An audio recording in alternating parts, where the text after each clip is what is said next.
Well, welcome to Yada Yah. My pleasure to be with you this evening, this beautiful Shabbat. We have Kirk with us also from the People's Republic of California. I'm broadcasting from the middle of the Caribbean Sea on a little island in part of the U.S. Virgin Islands, actually. I have one item in the news that I would like to cover. We mentioned it briefly last week, which is that the United States is just beside itself, trying to flex its muscle, justify NATO, play international cowboy and judge and jury regarding the Ukraine. And what I've shared last week is that I had originally thought that Russia would coordinate its invasion of the Ukraine with China's capture of Taiwan. And what I shared with you may be not popular amongst a lot of Americans, but my view is that the capture of Taiwan by China will be an exceedingly dark day in the long history of humanity. The Taiwanese deserve their freedom, and communist China is a despicable nation. And so that part saddens me, but I think it is inevitable. And I don't think there's anything the world can do or will do to stop it. I have a very different view on the Ukraine. I think that the United States did something horrific when we undermined the freely elected government and started the riots that led to the fall of that government through our meddling, and then decided that rather than having Russia prop up the Ukrainian economy, that America would do it through the International Monetary Fund, which means that we have now lost billions upon billions of dollars. The Ukraine is one of my least favorite places on earth. Maybe second only to Nazi Germany. Ukraine was the place of greater abuse of Jews than any other place on earth. And they were abusing Jews in their pogroms long before the Nazis rose to power. And once they did, it became a killing field. So I have no respect for the Ukraine. I have no respect also for the Ukraine in terms of being an honorable government worthy of anyone's support. It is as corrupt as any nation on earth. I am disgusted by the fact that the United States has used our overturning of the popularly elected government of the Ukraine to justify the existence of NATO, which is something when this occurred, I was very outspoken and saying, this is what's happening, folks. Don't believe what you're reading in the news. And I'm disgusted by that because there is no purpose for NATO. And it is NATO that is going to be principally responsible for World War III. I was having trouble seeing how a world having barely survived World War II would find itself in World War III, but the answer is World War I. In World War I, it was the treaties between nations that turned a non-event into a world war, one that nations deployed the most heinous of chemical weapons.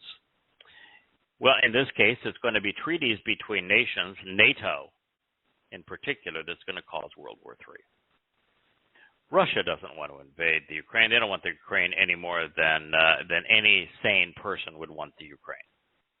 But they do not want NATO on their southern and western border, not only in control of their pipeline to Europe of natural gas, but also to have NATO missiles and military presence there.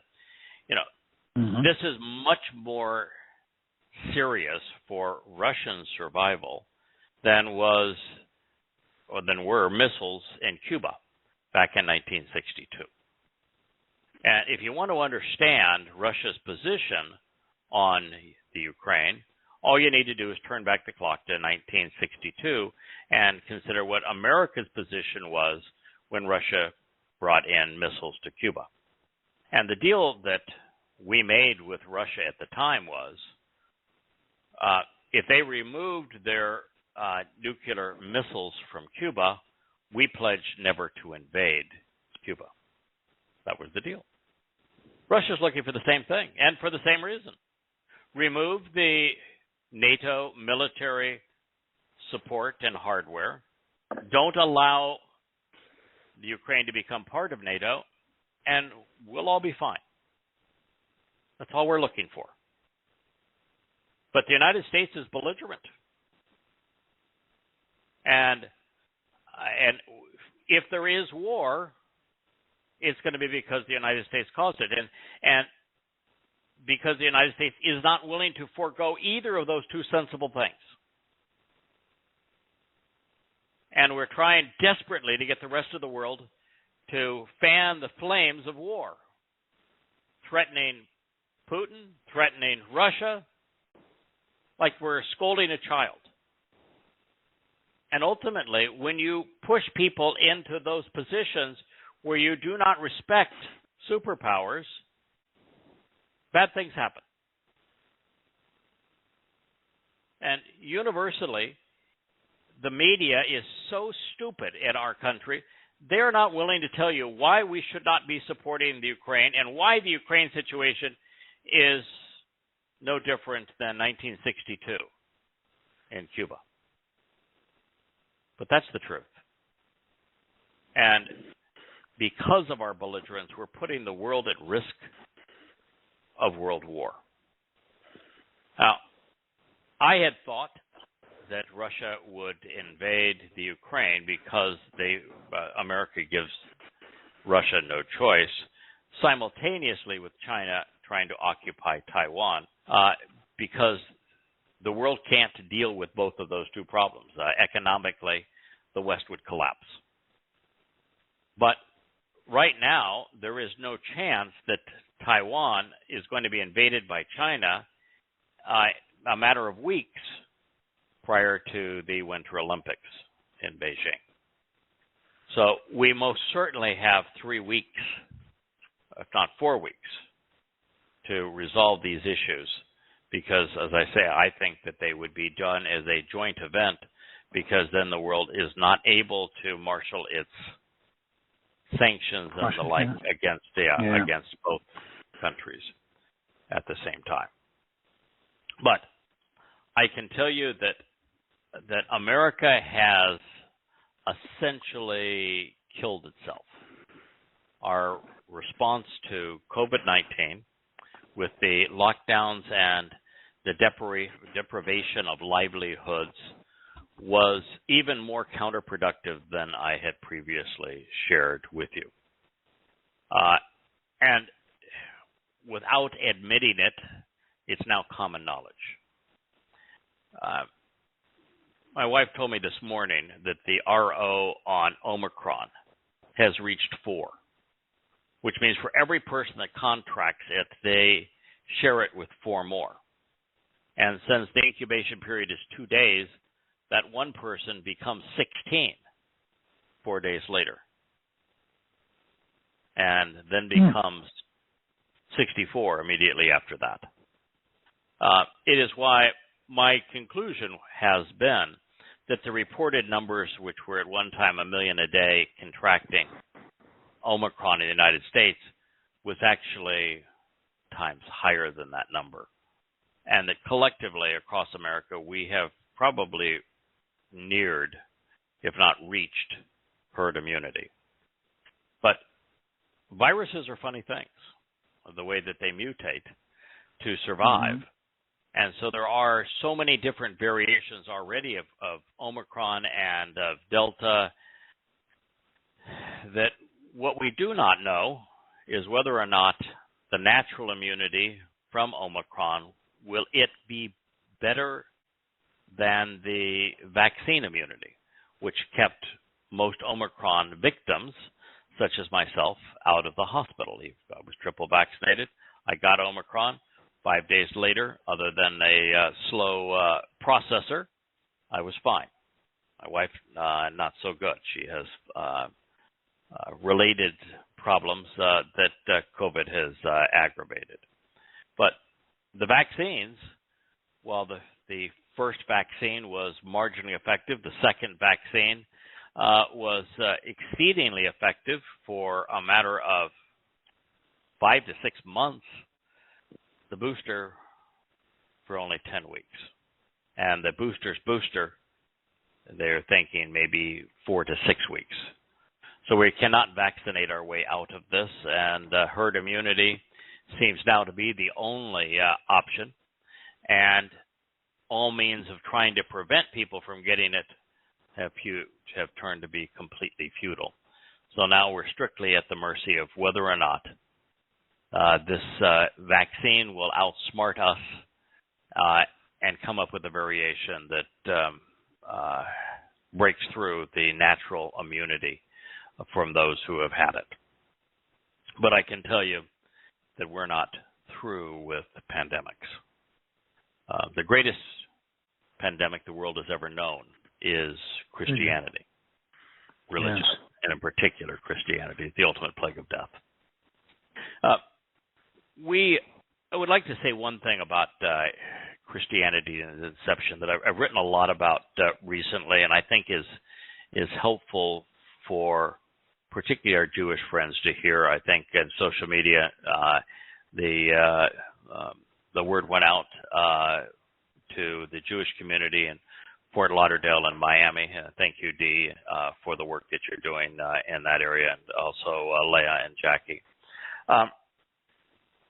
Christianity exists because of rabbis.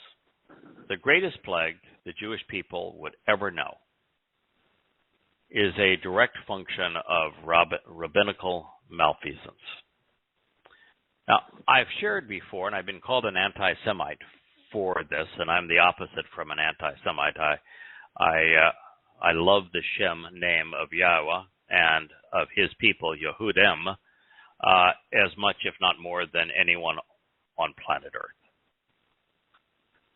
But what I have shared is that had it not been for rabbis, Islam would not exist. That rabbis in what we believe was Yathrib, catch a hint there, Yathrib, sold Talmud stories to Muhammad.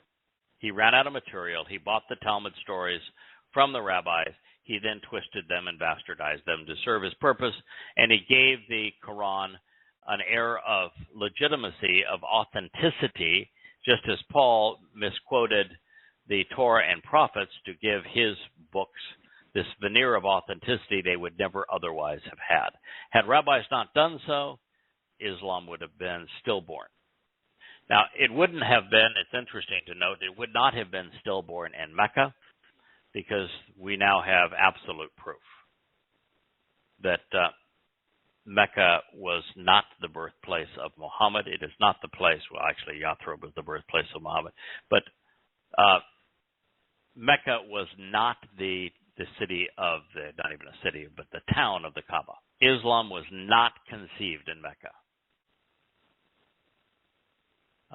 We have absolute proof of where in Jordan, where Islam was actually conceived, where the Kaaba was actually conceived, and know exactly how early Muslims had the one mention of Mecca rewritten in the Quran to create what is a tragic deception on behalf of Muslims. But let's turn to Christianity, because while Islam is a plague on Jews, and it's a plague that would only exist because rabbis sold Talmud stories to Muhammad. Otherwise, it would not exist. It would have no credibility. There's a little different twist as to why Christianity arose in the midst of Jerusalem.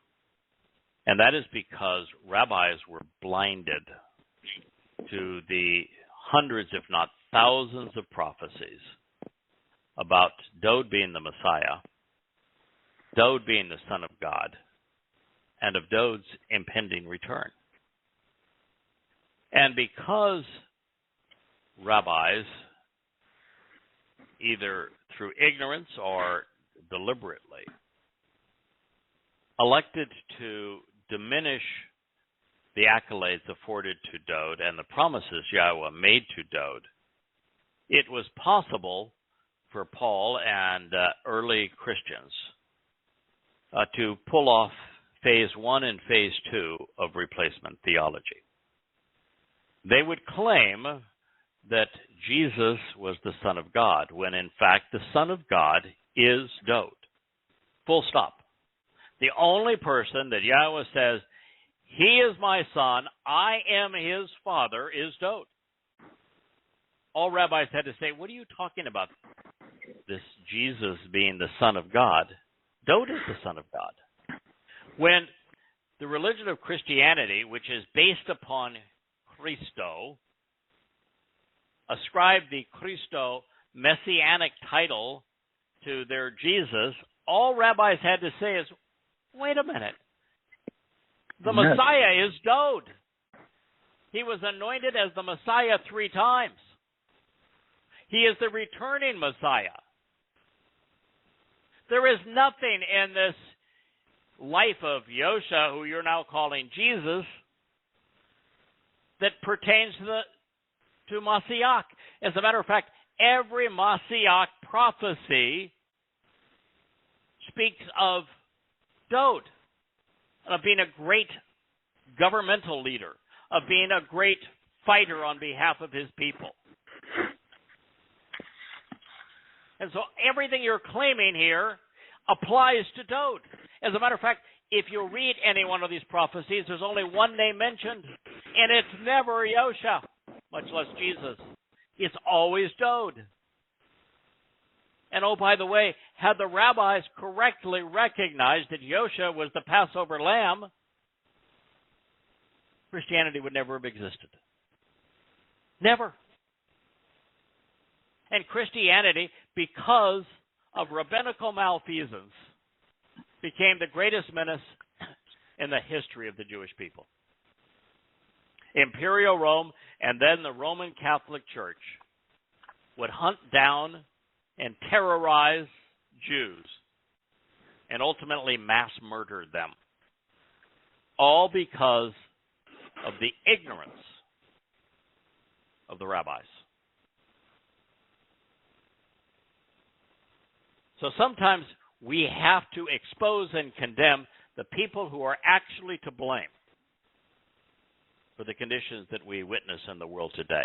Yes, it's a shame that 2.5 billion people today are misled by Christianity because the rabbis failed their responsibility. It is a shame that rabbis, in a get-rich-quick scheme that turned against them, made Islam possible, and that we have 1.5 billion Muslims wanting to wipe out every Jew on earth. But let's lay blame where blame belongs, so that the chosen people can finally separate themselves from these disgusting individuals. Now, if you think that I am being too harsh and that we should all respect the religious, that the rabbis are speaking on behalf of God and they are Torah observant, I got news for you. God begs to differ. The Torah and prophets are clear. God despises all religious influence, particularly among Jews. And he is vociferous about it. And Jews are not Torah observant, they're Talmud observant. God is also really clear that the Jews are his chosen people. And what happened is that Christianity attempted to misappropriate Dowd in 2 ways. One is to steal the titles that God had given to him: Son of God, King of Kings, Messiah, and give them to this artificial construct that they had created out of the Dionysian myths, Jesus, to give him the veneer of credibility that would cause people to worship the Passover lamb. But because Dode also represents Yisrael, the reason we find so many antagonizing and anguishing stories in Dode's life is he does not only represent the Son of God, he represents Yisrael. And after stealing the titles and the promises that God afforded Dode, the Christian church would steal all of the promises offered to Yisrael. And as I'm translating the 119th Psalm, which will be finished within a week, David has agreed to post it in an incompleted volume 3 of an introduction to God. The most repeated theme is God and Dode lamenting, hating what Christianity has done and what Jews have allowed to be done to Dode and Yisrael by the misappropriation of the promises that God has made to his people. All right, with those things said, I'd like to return to where we were in Zechariah. Zechariah, as I have shared from beginning to end, exists to explain what is going to occur leading up to and immediately after the fulfillment of Kippurim. The fulfillment of Kippurim is the day of reconciliations. Kippurim is the day that Yahweh is returning with Dode as the Mashiach, literally a resurrection of Dode.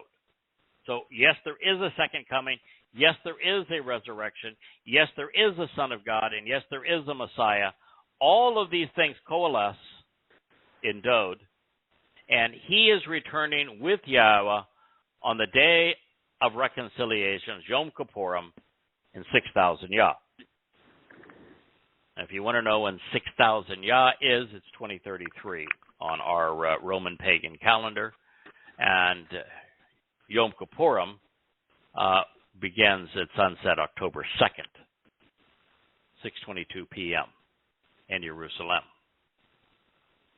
in 2033. That is what all of this is about. During the 5 days between their return and the celebration of Sukkah, which will commence on a natural Shabbat and be a celebration of the Shabbat for 1,000 years, the earth will be transformed to the conditions that existed in Eden, which was why we're told the story of Eden. We're returning there, although there won't be many of us. It'll be very few. And just as there were no negative influences in Eden, they were all kept at bay outside the walls. The same thing is going to be true as Yahweh transforms his land and much of the earth into the conditions we found in Eden, where there will be no religion, no politics, no militaries, no police, no judicial systems. There, it will be us with the luxury of camping out directly with Yahweh. But make no mistake, while Yahweh is disgusted by Judaism, disgusted by the politics of Israel, and even more disgusted with Christianity and Islam and the politics of the Goy. You know, as a father, sometimes my sons have done some things that are very, very disappointing and hurtful. You don't stop loving them. And that's the same thing with Yahweh and the children of Yisrael. So as man's 6 millennia comes to a very chaotic close with war, pandemics, and when we talk about war, we're talking about nuclear war. Mm-hmm. And enormous natural disasters. There'll be an asteroid strike. There will likely be major tsunamis. We are going to actually experience a form of climate change where the sun is going to go through a very rough period for us. It's going to be hellish on this planet. Most of the pain inflicted by man. We are going to reach a period where there's going to be no indecision. I think during that last 3 years, from when the time that Elia returns as one of the two witnesses on Pesach in 2030, to the time that Yahweh returns in October of 2033 with Dode, that's a time of no indecision. You're going to be deemed as either with God or against Him. God's got to bring everything to a close, and I don't think He's going to see anybody as neutral. Those who remain will either be with God or against Him. Those who oppose Yahweh will be brought to Jerusalem for a rendezvous with their Maker, and they will provide evidence against themselves right to the bitter end. This is Zechariah 14:2. Yahweh says, I will gather, wa asap, I will assemble all of the people from different races and places, goyim, to Jerusalem for the war.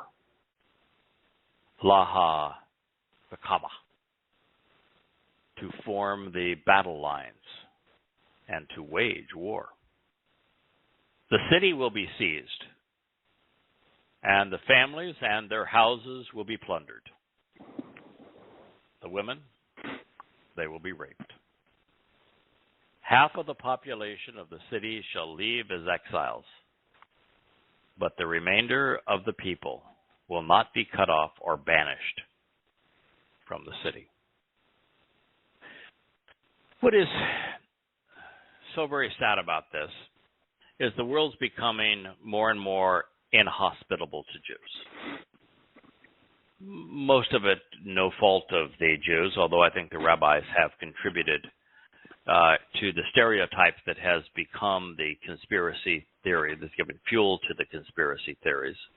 And I think progressive Jews have done their ethnicity and their nation of Israel an enormous disservice. So both from the far left and the far right, Jews have been counterproductive to their interest. The fact that for the average Jewish family that is secular, cultural and secular, not overtly political, not overtly religious, the world is closing in on them. It's going to be more and more difficult to survive. And the one place that will be sort of hospitable is Israel. I say sort of hospitable. The rabbis still have way too great a control over immigration into Israel, and that makes it less hospitable. And Jews are not good at creating value. Israel is among the most difficult and expensive places on earth to live. So there are problems in bureaucracy. It's a nation without a constitution. It's a nation that's trying to divide power between an exceedingly misguided and counterproductive religion and politics that is, unfortunately, in the parliamentary system, which is exceedingly subject to compromise and bribes.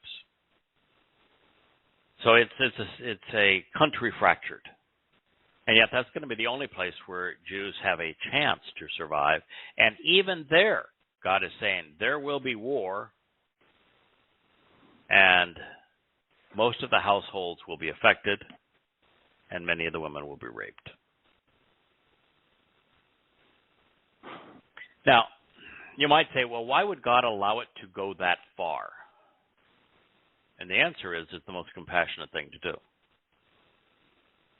Why do you suspect, Kirk, that God allowing He's not going to encourage the women to be raped. He's not making them available to be raped.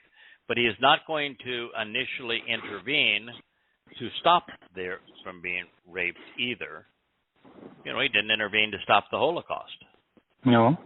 Why is God, who is going to intervene at this time, why is he waiting, though, for the militarism of the jihadists to be so belligerent and hostile to his people?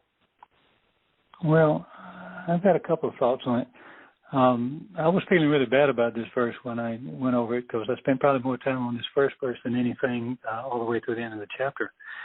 And it's very obvious what he thinks of not only the Goy, but what he thinks of people who act like the Goy, which were his children. Yeah. I mean, you have to be really good. Every time they have done this, every time they've been really religious, every time they've been really political when they want to be just like the Goy, and that's what it's about, he tells them, you can't live in my house. You cannot live this way in my house, in my home. Yeah. What's Israel trying to do? They're trying to improve their situation with Russia.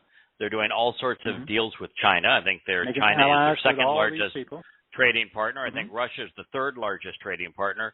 The Ukraine is right up there in the top 10 trading partners.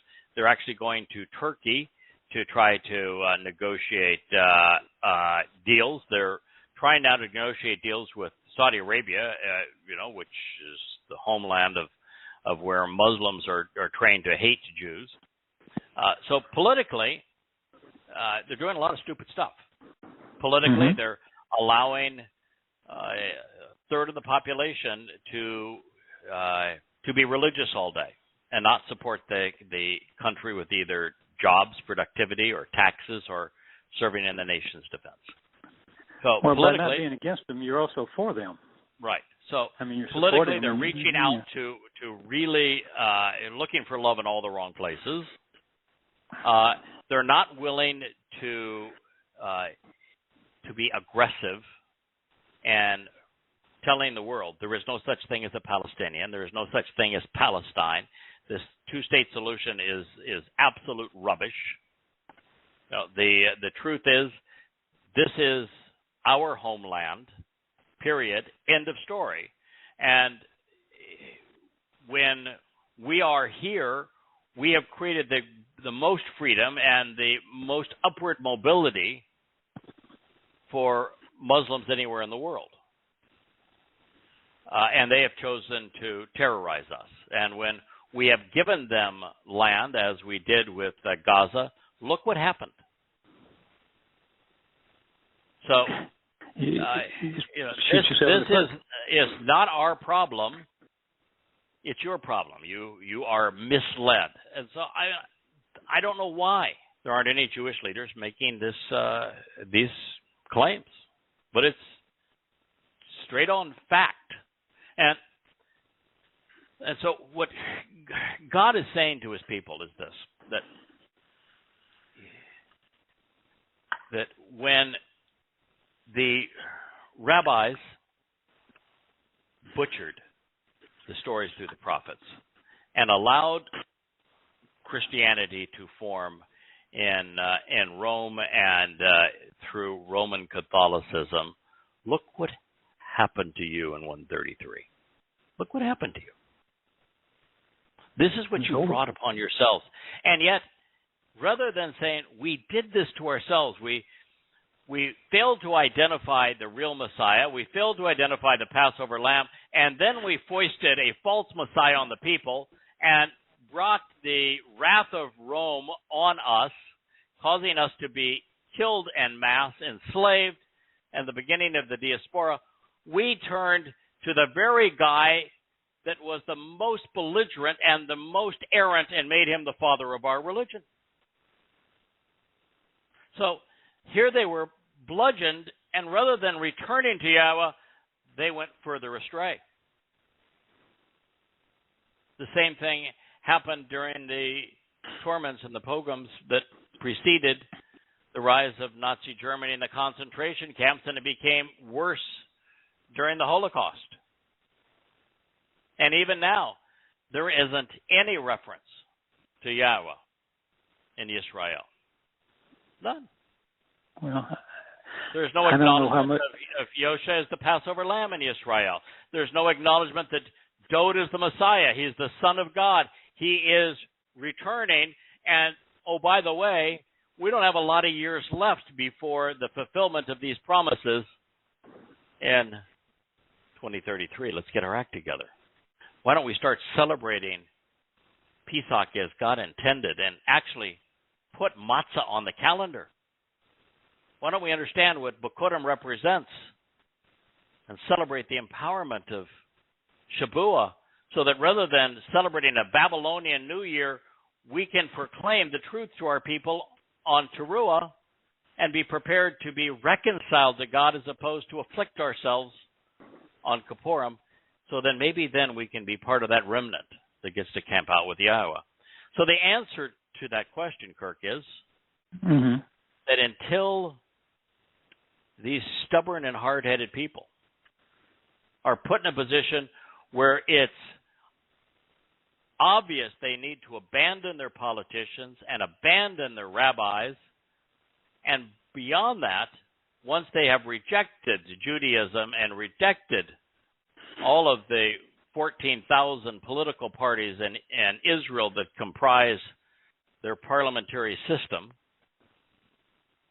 they turn to the actual Torah and to the prophets and begin to understand what Yahweh said and accept Yahweh by name, accept the 5 conditions of the covenant, and embrace the invitations to meet with God.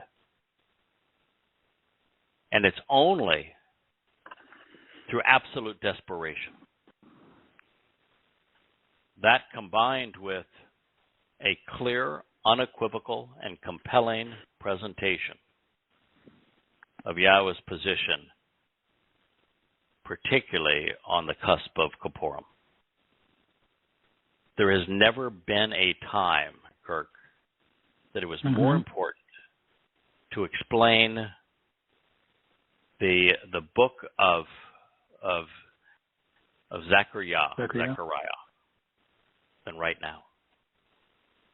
This is the text that calls the chosen people home. This, of course, in the 119th Psalm, a huge portion of the 119th Psalm is specific to righting the wrong that I began this program of describing, of how rabbis enabled Islam and Judaism by misappropriating the promises God had made to Dowd, and how that will finally be resolved in favor of Dowd and his people.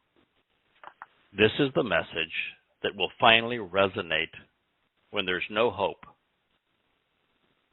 You know, last week we talked at length about how a Orthodox Jew, Talmud-toting Jew, was spending his life trying to discredit me in social media. And what I said is it's exactly what I would expect. If they didn't recognize Dowd, if they don't recognize what the prophets are saying, if they have no idea who Yahweh is, if they don't understand how to celebrate the 7 Moed Mikra, if they don't understand the terms and conditions, they're certainly not going to like what I have to say. And so we're expecting them to do exactly this, and the more attention that the defenders of Islam pay to what we're doing, the better, because they'll bring it to the attention of Jews who actually aren't under the spell of Judaism, and they will realize that Yahweh's presentation is compelling, it's inviting, it's liberating, it's credible, and it's consistent. And that the rabbinical arguments against it are as ludicrous as is the entirety of the religion itself. So that's where we are, and until this remnant of Yisrael sees that they need to abandon these numbskulls and trust Yahweh instead. And what I think is likely, read Yada Yahowah. Mm-hmm. Because I think it will be right to the very end the most complete, accurate, and clearly presented presentation of who Yahweh is, what he is offering, and what he expects in return, as well as how the events will play out that lead to this moment in time. Can I share one little thing quickly? Mm-hmm. Briefly on that first sentence, it sets up the rest of the end to the end of this chapter.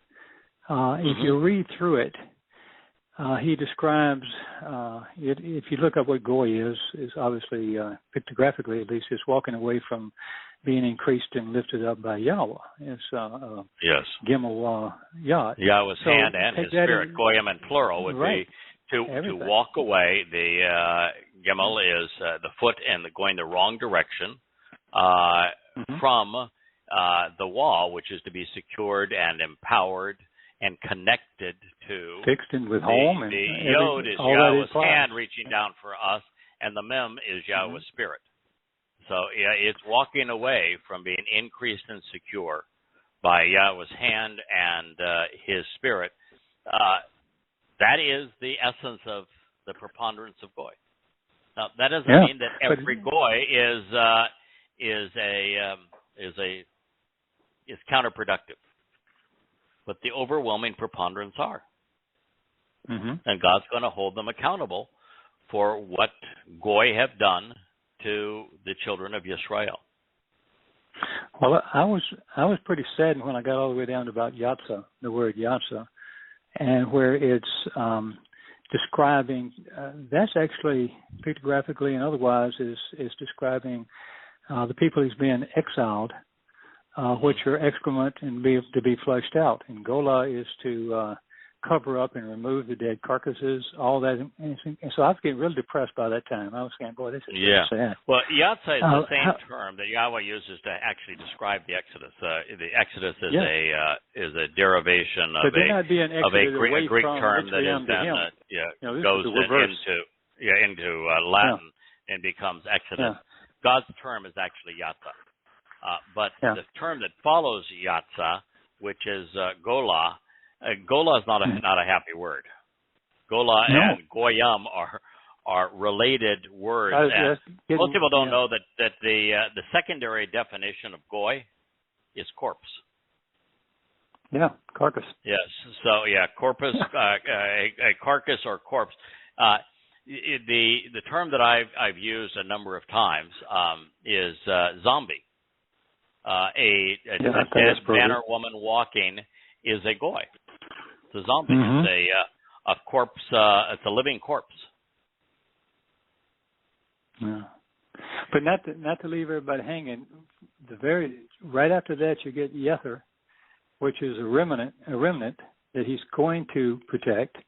That actually means and they're going to be Kodesh. They're going to be set apart, remaining for a future time and place. Is all in the definition. And as Karath, they've been cut. And the first reference of Karath, the first time it appears in the Torah, you've got is referring to a promise given to Noah where it'll never happen again. So it gets real happy at that very end. But I tell you, I was depressed. Or sad. And but said, half of the population of the city will leave as exiles, but the remainder. So the half that does not leave, that remainder, they become set apart. I am actually of the conclusion here that there is going to be a very vibrant community by this time of covenant members in Jerusalem and Yisrael, and the ones that are fleeing are not the ones who are covenant members, because they're going to be scared to death, and they're saying, we're out of here. But out of here in every direction is right into the teeth of the menacing Goyim armies. Yeah. So out of here is not a good thing. You notice he's saying that the remainder are not the ones that were out of here. The remainder are those that stayed. And they're the ones who are going to be cut into the covenant, not be cut out of it. And so I think that they are children of the covenant. And I think as children of the covenant, they're not among those who are raped or plundered, that God is protecting them. I agree with those sentiments, yes. I think so too. Yeah.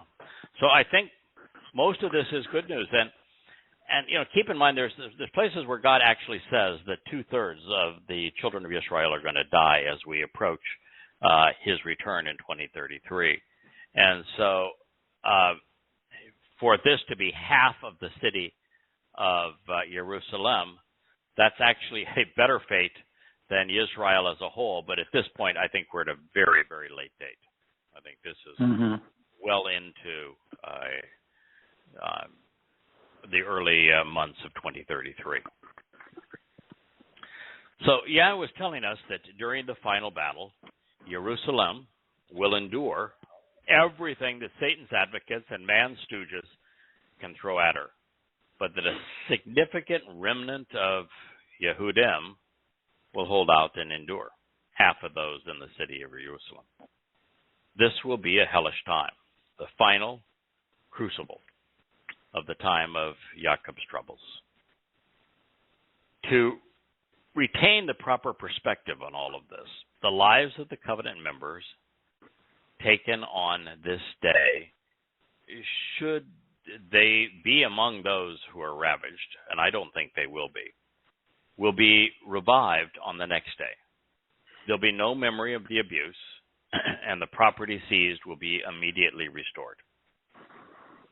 And I think God's going to allow the attack on Yisrael to proceed to the point that it has the maximum possible influence on the remnant, the surviving remnant of Yisrael. So the maximum number of people come to know him and accept him, because they have to do something that Jews have not done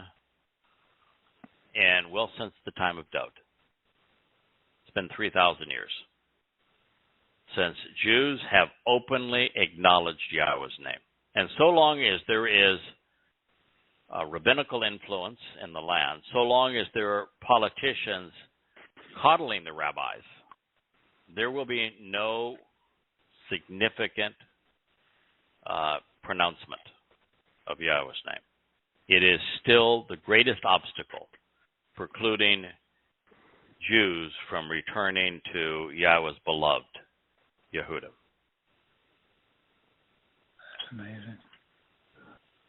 So for those who are victimized, who are not covenant, there will only be fleeting moments left of their lives. Therefore, what this is showing is that Yahweh knows that men and women, that there will be men and women, who would be all destroyed without his intervention. So he knows this is the time he must act for the maximum benefit of his people. Yahweh will come forth to serve, and he will oppose the Gentiles. Now, this statement of the previous one means that Paul lied when he promoted the notion that because Jews allegedly schemed to kill their God, that God had decided that Jews were no longer deserving of heaven, would be excluded from heaven, and that all promises made to the Jews, to Yisrael, would be transferred to the Gentile church. Well, not only would that make God a liar. Not so. Not only is there no statement that says that anywhere, it is an bold-faced lie. There are hundreds upon hundreds of statements like this, where it says Yahweh's returning, not Jesus, and where it says that his opponent are the Goyim, that were the ones who claimed the promises of the Jews. Oops. This means that God not only is returning to oppose the Gentiles, he is returning to oppose Christianity and Islam and communists and secular humanists. That's who he's coming to oppose. And he's coming to oppose them to protect his people. For them it will be like a day he engages in battle, fighting a fierce force during a time of war. Yahweh is not coming back as the Jesus God with open arms that wants all the little children to come to him, and it'll be one glorious setting, and it'll be this happy, fun time. No. Well, Yahweh is going to lovingly embrace his children on the day of reconciliation. For that to occur, he is going to eliminate most Gentiles. He is going to obliterate Christianity, Islam, socialist secular humanism, communism, progressivism, wokeism, and Hinduism, and the like. For them it will be like a day he engages in battle, fighting a hostile force during a time of war. I can't imagine we puny old men, with all of our pathetic weapons, coming up against Almighty God, who had the power to create the universe. Methinks that the author of life and the creator of the universe is no match for everything man can wield. This is a losing battle. You're highly advised to disassociate from Christianity and from Islam and from communism and socialist secular humanism and Judaism, so that you're not among those that God is going to fight against and destroy on this day. Because, God's not going to fight in a manner that man is accustomed to fighting. He is not going to fight a tank with a tank. He's not going to fight. It's not going to be a fair fight. No. Yeah, a nuclear bomb with another nuclear bomb. He is not going to fight bullet to bullet, or sword to sword, or stone to stone. God is simply going to incinerate, literally incinerate, everyone who has come against his people. It will be instant. It'll be total obliteration. But for those who say, "Oh, well, we know what they deal. That's instantly gone. It's not so bad. I can continue to be stupid right to the very end." Be careful about that, because while the body of all of those who have come against Israel, all of the Goyim, will be destroyed, their souls will not. Their souls will not. Yeah. And there will be a time of judgment and a time of recompense. And if you have been deemed as opposed to Israel, opposed to Yahudim, opposed to Yahweh, you're going to spend eternity in Sheol. And so the very best that anyone can expect at this time who is not covenant is to have their soul destroyed along with their body. That's the best you can hope for. And towards the very end, I don't even know if that's going to be possible. It's an interesting idea. Yeah, I can see that. So I would ask, how is it that Paul and pals managed to convince billions of Gentiles that they replace Jews when they carry around prophecies like this one, which revealed that Yahweh is fighting the Goyim on behalf of Yahudim, and they carry it around in their God-forsaken Bibles? Did Paul just prey on the universal ignorance of Goyim, expecting that once the religion he conceived was imposed, he would ultimately silence reason? Because that's what's happened. How is it that so many people have been duped into believing that Jesus is returning when the inspired text reads Yahweh? They have this all wrong, presenting statues and images of their man God descending with flowing robes and open arms, when in actuality, he's not just fighting them, he's obliterating them.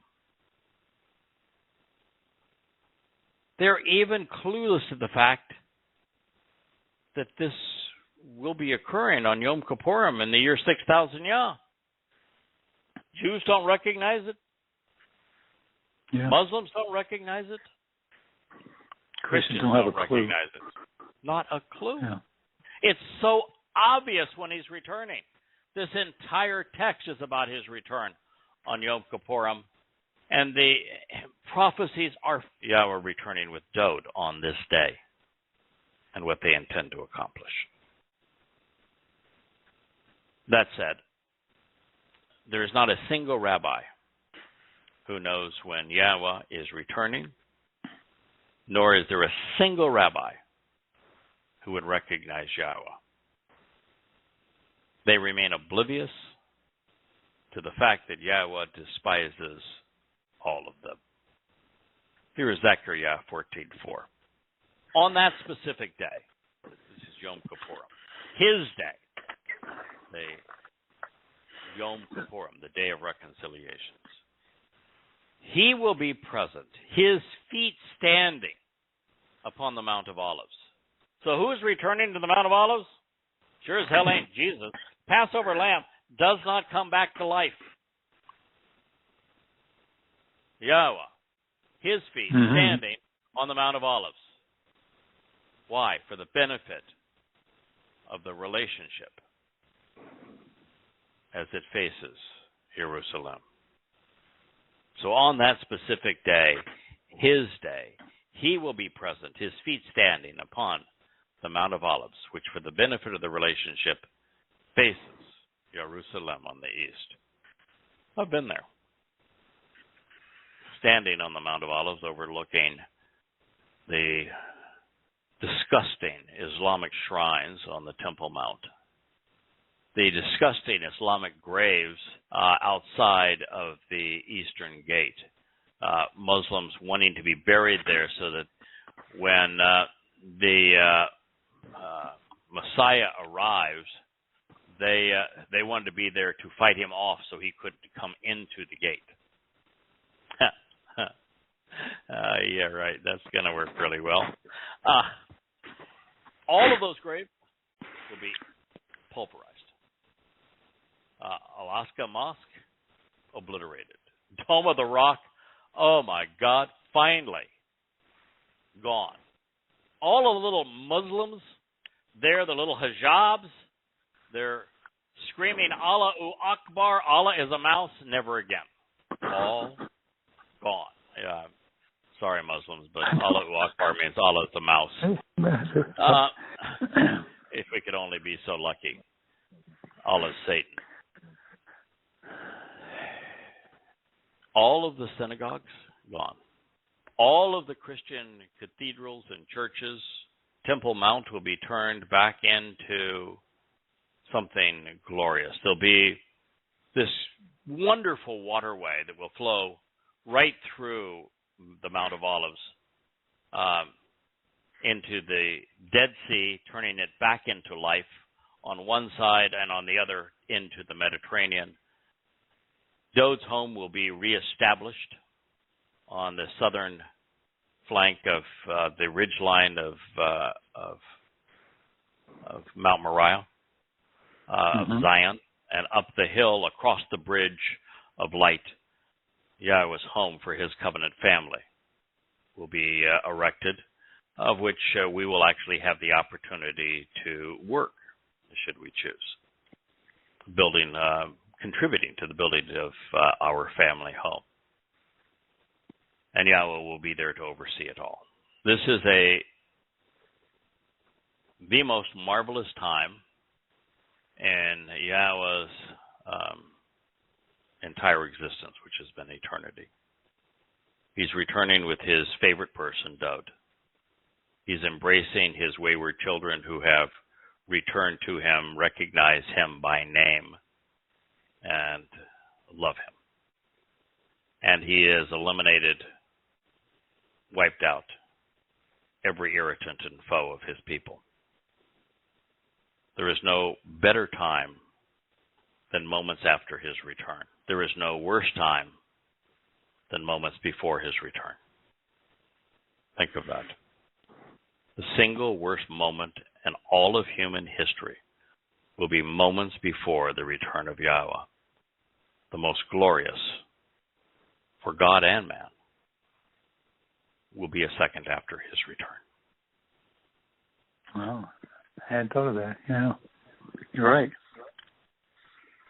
Yahweh's consistent use of on this day, or more literally, in this specific day, his day, and sometimes as during this essential and corporeal day, with the theme, throughout the prophecies regarding his return to his people in Jerusalem, is significant because there's only one event on his calendar referred to as Yom Kippurim, the Day of Reconciliations.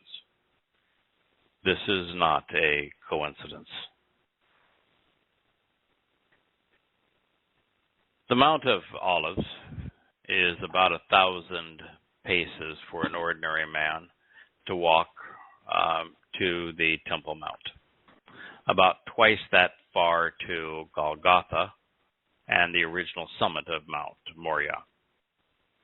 The Mount of Olives lies due east of the intersection between the site of the original temple and the city of David.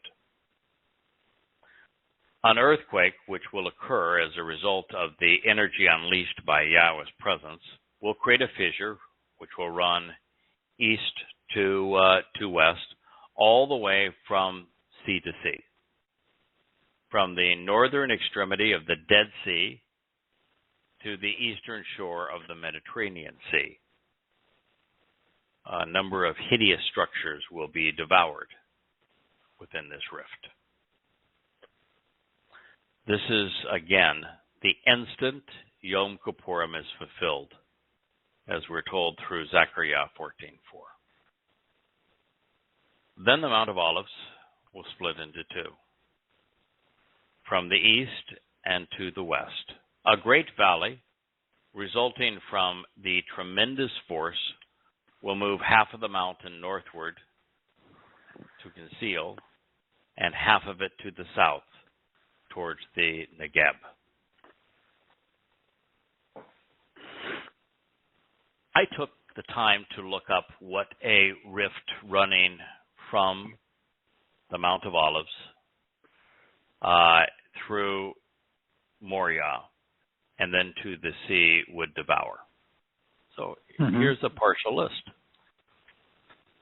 At the very least, the resulting valley would devour the Chapel of the Ascension, the Mount of Olives Ascension Monastery, the Pater Noster Church and Monastery, the Dominus Flibet Church, the Church of Mary Magdalene, Absalom's tomb, El Mawani Mosque, Al-Aqsa Mosque, the original Masjid Al-Aqsa, the Islamic trophy known as the Dome of the Rock,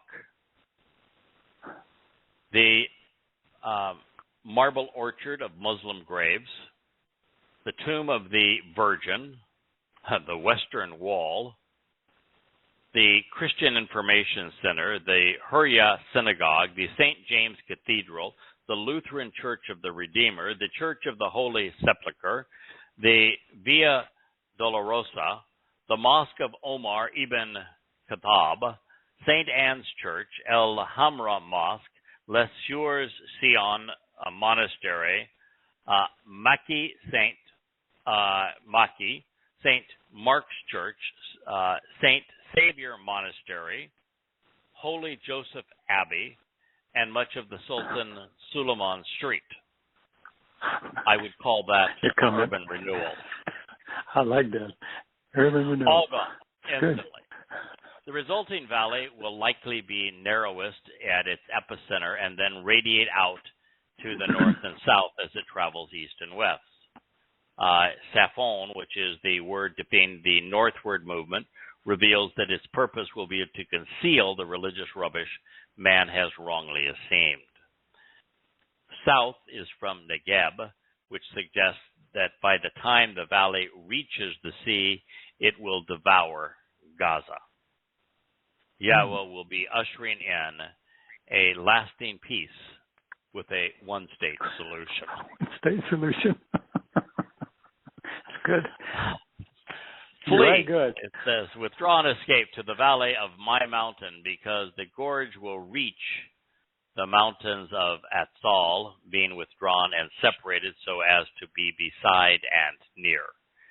You should withdraw in the beneficial manner you escaped from the presence of the earthquake in the days of King Uzziah and Yehudah. 14:5. When Yahweh speaks of my mountain, there are only two, one of which is near the Mount of Olives, which is Mount Moriah, the site of the temple and the city of Dod. And while Atzal is self-explanatory, the most credible study of its location was advanced by the 1984 geological study conducted by Daniel Wachs and Dov Levite. They located a large landslide that had been the aftermath of an earthquake on the Mount of Olives, directly adjacent to the Wadi Atzal. The area had formerly been the King's Garden. It is located at the juncture of the Hinnom and Kidron valleys. The Kidron Valley runs north, separating the Mount of Olives from the city of Dod. It intersects with the Hinnom Valley just below Dod City. This is the same site affirmed in Titus Flavius Josephus' account. Josephus' account. It's easy for me to speak. You know, one of the qualifications for this job is that you're not speaking clearly. You get so it is. So you know, since Yahweh made it very clear that his final witness would not enunciate all of his words with precision, it is my duty to trip over my tongue. To live up to that. How's that for a good justification? Boy, that was good. It is quick too. If you're gonna trip over your tongue, you might as well own up to it.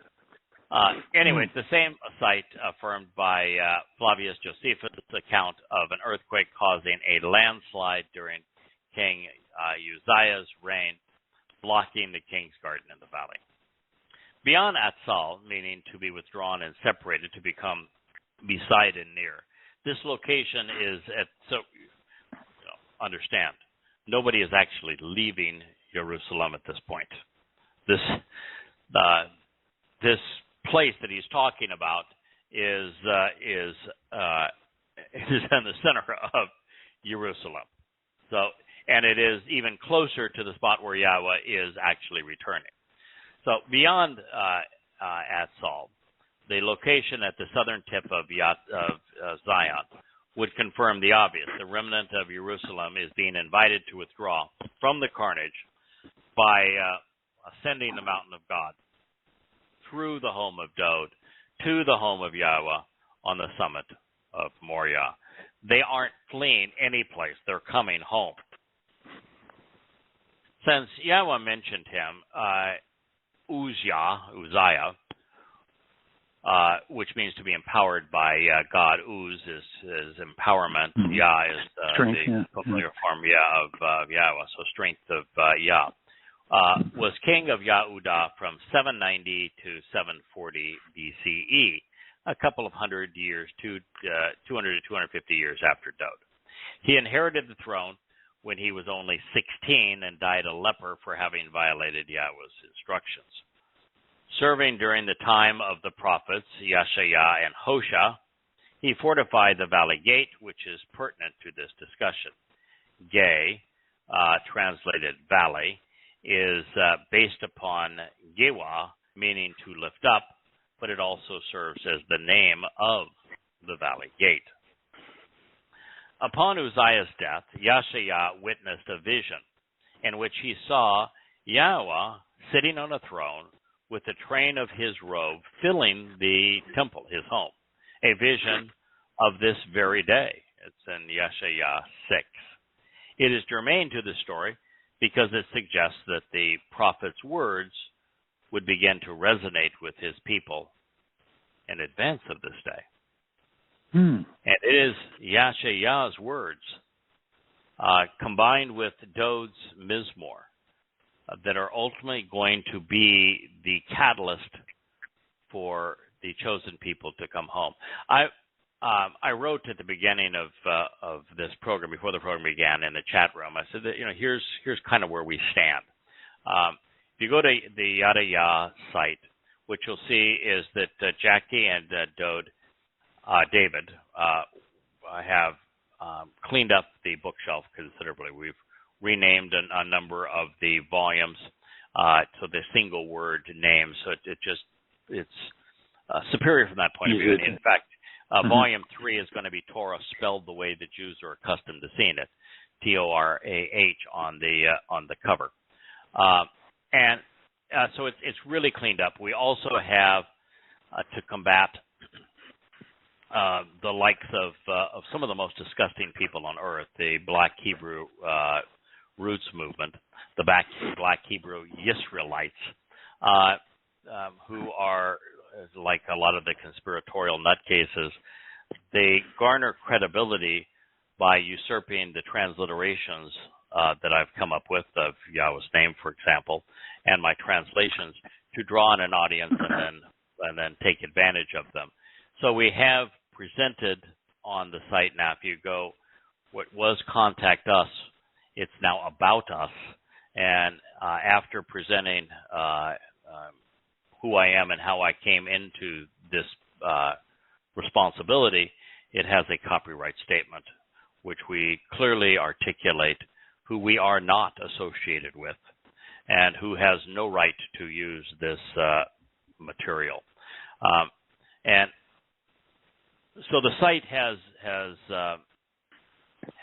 been cleaned up and is really significantly better. But what I said in this introduction to the show is that after I complete the translation of the 109th Mizmor, which will be sometime next week, David is going to present it under the Torah volume of An Introduction to God. It's worth doing because the 119th Mizmor isn't just a celebration of the Torah. It's a celebration of Dod's life and what Dod means to us, to the chosen people, to Yahweh, what role he plays in the separation of God's people from him and also in their return to him. And so what I shared is that after that's done, then there's a choice. I can turn to Hosea, which explains that separation and actually explains the reunion of God's people.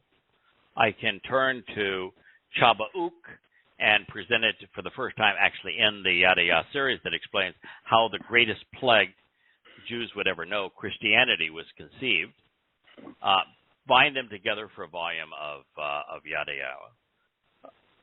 Or can take the timelines that are presented in Daniel and in Yahshua and add that to Yah's calendar.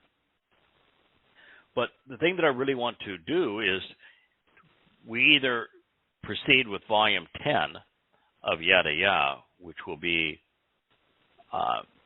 telling the rest of the story that the prophet has for his people, since he really is the most prolific prophet regarding what caused the separation of Yisrael from Yahweh and how they will be, God's people will be reunited upon Yahweh's return. It is a magnificent story. And much of the end of that story we have told because it focuses on what we're doing here on our role in calling Yehudim back home. But also, the second greatest reservoir of prophetic testimony from Yahweh regarding the return, his return with Dod, and the return of Yisrael and Yehudim to him is in the Mizmor Psalms. And so we're either going to expand a volume 3 through the Mizmor Psalms or a volume 10 through Yada Yahowah to do the most comprehensive job possible of calling Yisrael back home at this time. That's a tough call. Yeah, so that is our plan going forward. Now, as we said, upon Uzziah's death, Yahweh witnessed Yahweh's return. He saw a vision of this day, and even the earthquake that is referenced here is connected to Uzziah, and Amos 1:1. Although it is more completely developed in Isaiah 13, which is the parallel presentation to what we're currently considering. Both passages are presented in observations, the first in growing, the second in teaching. What we're reading now is supported throughout the prophets, because it should be. This is the single most important day in the infinite history of Yahweh, and certainly the most important day in the history of humanity. And then we read, this is Zechariah 14:5, and then we read, Yahweh, my God, will return, and all of those who are set apart with him.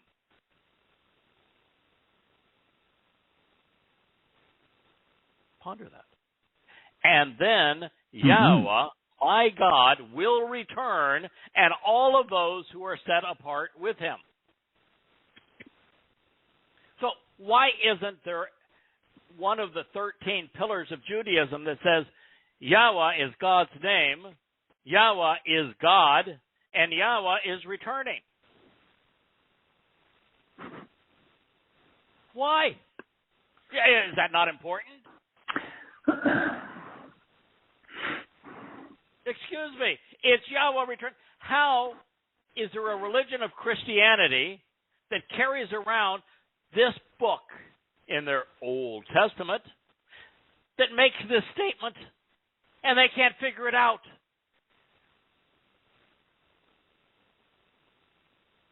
And then Yahweh, my God, will return. Not Jesus, not Allah, not Hashem, not some nameless Messiah. And then Yahweh, my God, will return. And who's going to be returning with him? Told. Set apart. And all of his set apart. All set apart, yeah. Yeah, set apart is such an important term. So misunderstood. And it is never translated correctly. I mean, never. Set apart means that you're set apart from one thing to another. And since they're returning with Yahweh, they're obviously set apart from the Goyim and the religious Jews that are menacing his people. They're set apart from them and set apart to Yahweh. So they're set apart from the ways of man, which is religious and political and militaristic and conspiratorial. They're distanced from those things so they can be set apart unto Yahweh. It is one of the most profoundly important concepts in the throughout the Torah and prophets, and it is mistaken, misappropriated, misunderstood. Now, for that to occur, there must be a harvest of the set apart of covenant members prior to this day, Yom Kippurim. And indeed there is. What is the Moed Mikra prior to Kippurim? Teruah. What is the purpose of Teruah? Teruah is the harvest of the set apart. Promised to protect them before. Now have to go through Yahshua 17 and 18, we learned that the timing of the Teruah harvest occurs right around the time of Israel being narrowed at the waist, and right before the flood of jihadists inundate Israel. That's the timing of this harvest, which I think will be in 2029 is my best guess. We know that it will occur prior to the time that Elia and the final witness return on Passover in 2030, and it really has to occur at the last moment to give the greatest opportunity to be fair, for a wonderful reunion here on Kippurim. Yeah. So that is our timing, and so that remnant, which is harvested at that time on Towrah, of covenant members and hopefully many Yehudim among those covenant members are going to be returning with Yahweh. We get to watch his triumphal return and his transformation of Jerusalem first and Israel second into the Garden of Eden. Going to be a marvelous event, and we are going to be all at that time. Ringside. Yes. Yeah. So the marvelous aspect of this declaration, beyond the fact that Yahweh himself is returning, is that covenant members harvested during Towrah will be coming with him. We are those represented by Kadoshim. Kadosh, in the plural Kadoshim, meaning to be set apart and purified, is directly related to Kadash, which means to kindle a fire which provides light. As such, it provides yet another confirmation that Kara Leviticus 23:27, which is the passage that provides Yom Kippurim's most essential instruction, was correctly rendered when we said, "And your soul should respond and answer the summons to appear before and approach the maternal manifestation of the fiery light who purifies and enlightens to approach Yahweh." So Zechariah explains, there will not be Lohaya on his day, Baha Yom Hahu, a diminishing of the esteemed and beloved, valued and respected Yakar light. Or when Yahweh presented an aspect of himself initially to Moshe on the top of Mount Choreb, and then followed the children of Israel, led the children of Israel through the wilderness towards the promised land, and he was a pillar of fire by night, and he was a pillar of fire on the top of the whole blazing top of Mount Choreb during the time the Torah was being revealed. That was an enormous diminishment of his light. Yah did not want to frighten his people, didn't want to overwhelm his people. That was, there's Yahweh. We know his presence is marked with us, but Yahweh was still hugely diminished. What we're being told here is there's really no diminishment of his light on at this time. Now, what does that mean specifically? I mean, all of Yahweh does not fit into three dimensions. All of Yahweh won't fit into 4, 5, or 6 dimensions. All of Yahweh, even to come into 6 dimensions, would blow the universe to smithereens. So he's certainly not going to fit into Jerusalem. So when it says there's no diminishment of his light, I think what it's actually saying is that the set apart who are coming back with him are now going to be undiminished in the sense of we are now 7-dimensional constructs ourselves. We are radiating Yahweh's light. We're eternal beings. We are the sons and daughters of Yahweh. And that collectively, we're told that Dode is going to be as brilliant as the sun at this day. We're told that Yahweh's presence is so brilliant that you don't need the sun during the day or the moon at night. So Yahweh's presence and Dode's presence are going to be astonishingly brilliant, but I think also the set apart who are coming back with Yahweh are we're going to experience what it means to be enriched and empowered by Yahweh and His covenant. Wow. So that's an amazing statement. This is upon Yahweh's return. There'll be no diminishing that day of the esteemed and beloved, valued and respected light. Yahweh is light. He is the closest analog we have in our universe to explain His nature is light. And light's a very important consideration. Because on a photon of light, all time exists. The very reason that Yahweh can be 100% accurate in His prophecies, He's not predicting anything. He's simply reporting in our past what He has witnessed in our future. On a photon of light, time exists, and so you can witness the past and present and future simultaneously. So this is it's light that explains how all that occurs. Light is as a form of energy is exceedingly more energetic and powerful, substantive than is matter. So this whole transition, as we transition from matter to energy, is an enormous escalation in our power and capability.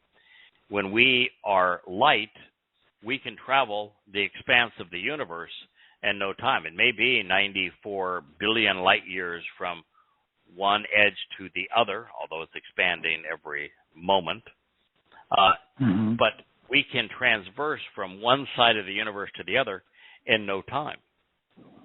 So the distances no longer matter, because time is eternal. As illuminated energy-based beings, we become immortal. Where there is light, there is no darkness, so we become perfect in this regard, enormously empowered, liberated in time, and as energy-based beings, we can transition into other dimensions that we otherwise would not be able to experience. Also, the verbs in Hebrew, this language that we are translating here for this program, the verbs are symbolic of light, and that all Hebrew verbs are liberated in time. What they say was, is, and will be true. So there's no past or present or future tense in the Hebrew of the Torah and prophets. The verbs they are literally symbolic of the very nature of light. So the language that Yahweh used to reveal His words resemble the closest analog there is to Yahweh's nature, to our future nature, which is light. So that's pretty spectacular. It's a mouthful, Brad. Wow. Yeah. Take it in. Well, and with something this spectacular, why aren't there, if you're going to do a depiction of something, why not do a depiction of this brilliant light coming out of the sky? Don't depict a statue of Jesus with His robes and His arms outstretched. That's the Passover lamb. He did His thing. Thank God He did. But that's over. Yes. Why not? Yeah. Why not dazzle people? Show them the brilliance of what we can expect just through light. Why don't we do that? You mean as artists? More people. It's tough to do because you're using subtractive materials. Basically, you can only get it light as the picture, the color that you have on your palette. Yeah. So it's actually but if you do it with lights, or if you do it with something that's like the phone you're holding, there's light behind there. Actually, if you put a picture on there, it'll come up brighter. My students used to take those pictures, and they say, I want to paint it just like that. And I say, I can't match that color. You got light behind glass. And it's reflecting, it's going through, and there's there's no dirt in the world that's going to match that color coming through the light. So that's the error. I bought I have an office, and there's a cafe room next to where my wife has her office. We both spend so much time studying Torah, translating and writing and researching and supporting this effort. We actually both have, in our home, we turned 4 bedrooms into dual, his and her offices. And in one of the joining rooms between my wife's office and my office, it might sound extravagant for us both to have 2 offices, but I want to tell you, if you were doing sunrise to past sunset every day, I'm in this chair. And so to be able to move, just be in a different chair and a different desk and a different monitor is helpful, because like a day like today, where it goes to this time, I can tell you that my body begins to break down. It's difficult for me. So I have 2. But anyway, this room right next to me is a room that only had windows on one side. It overlooks the ocean, so it's a really pretty view. But the other side was just a wall. So it's probably the only room in the house that has a wall on one side. And so what I chose to put there was 3 4-foot wide, 2-foot high pictures of vibrant colors on glass. And so you're talking about what happens when you paint on glass and you have the light that shines through it. They're vibrant. Different thing. Yeah. It's an amazingly beautiful visual to be able to color glass and then to have the light shine through it, which is what I have. And we're right now in the process of replacing every window and door in the house, and we had these really traditional mullions where you had divided glass and there were just lines everywhere. And they've all been replaced with just open panels. So now all the bars are gone and it's this blue light. And everybody has their thing. My thing is, I want it bright. I love light. I love lights at night. I love brilliant light in the day. All the colors and I've sent you pictures here of the beauty of the sunrise as it comes up over the water, and the beauty of the sunset here as the long shadows, the land and the water. The light here is the most wonderful of any that I've ever experienced. And there is just something uplifting, empowering, enlightening, rejoicing for me is the more I'm exposed to light. So when I read this kind of thing, for me, it resonates. It probably does for you as an artist, because light is the essence of art. And Yahweh's going to come back as dazzling light. It's why I've viewed the Dode's home and our collective covenant home and the waterway in between them and the bridge that goes over them. I see them all constructed out of energy, being dazzling and brilliant and illuminated and somewhat even transparent, so that you can take in the view.